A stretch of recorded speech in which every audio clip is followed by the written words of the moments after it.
उज्जैन की सबसे व्यस्त दवा बाजार में दिन दहाड़े एक तरफा प्यार का खौफनाक चेहरा सामने आया। 19 वर्षीय युवती पर एक युवक ने चाकू से ताबड़तोड़ हमला कर दिया। पूरी वारदात सीसीटीवी में कैद हो गई। गंभीर रूप से घायल युवती का निजी अस्पताल में इलाज जारी है, जबकि पुलिस ने आरोपी को गिरफ्तार कर लिया है। दरअसल माधव क्लब रोड स्थित दवा बाजार में कंप्यूटर ऑपरेटर के रूप में काम करने वाली पूजा रजक शुक्रवार दोपहर अपने कार्यालय जा रही थी। तभी आरोपी युवक ने उसे रास्ते में रोक लिया। दोनों के बीच कहासुनी हुई और देखते ही देखते युवक ने चाकू से पेट, गर्दन और हाथ पर कई वार कर दिए। लोगों ने घायल युवती को तुरंत अस्पताल पहुंचाया, जहां उसकी हालत फिलहाल स्थिर बताई जा रही है। परिजनों का आरोप है कि आरोपी पिछले कई दिनों से युवती को परेशान कर रहा था। घटना के बाद पुलिस ने सीसीटीवी फुटेज के आधार पर आरोपी को गिरफ्तार कर लिया।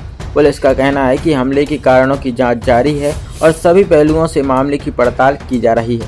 दिन दहाड़े हुई इस वारदात ने शहर की सुरक्षा व्यवस्था पर सवाल खड़े कर दिए हैं। फिलहाल आरोपी पुलिस की गिरफ्त में है और पुलिस पूरे मामले की जांच कर रही है। आज सुबह दवा बाजार में एक बालिका है 19 वर्ष की। उसके ऊपर एक सुनील जारोलिया नामक युवक ने, जो पेंडिया का रहने वाला है, और कुछ समय से बालिका के संपर्क में था और उसको परेशान भी कर रहा था पिछले 10 दिन से, क्योंकि बालिका उससे बातचीत नहीं करना चाह रही है।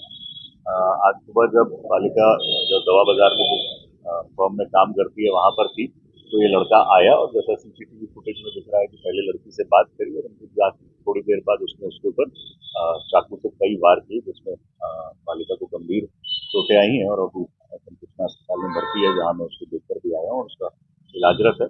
आरोपी सुनील जारोलिया को गिरफ्त कर लिया गया। इंडिया का रहने वाला है। इसकी उम्र भी करीब 20-21 साल है।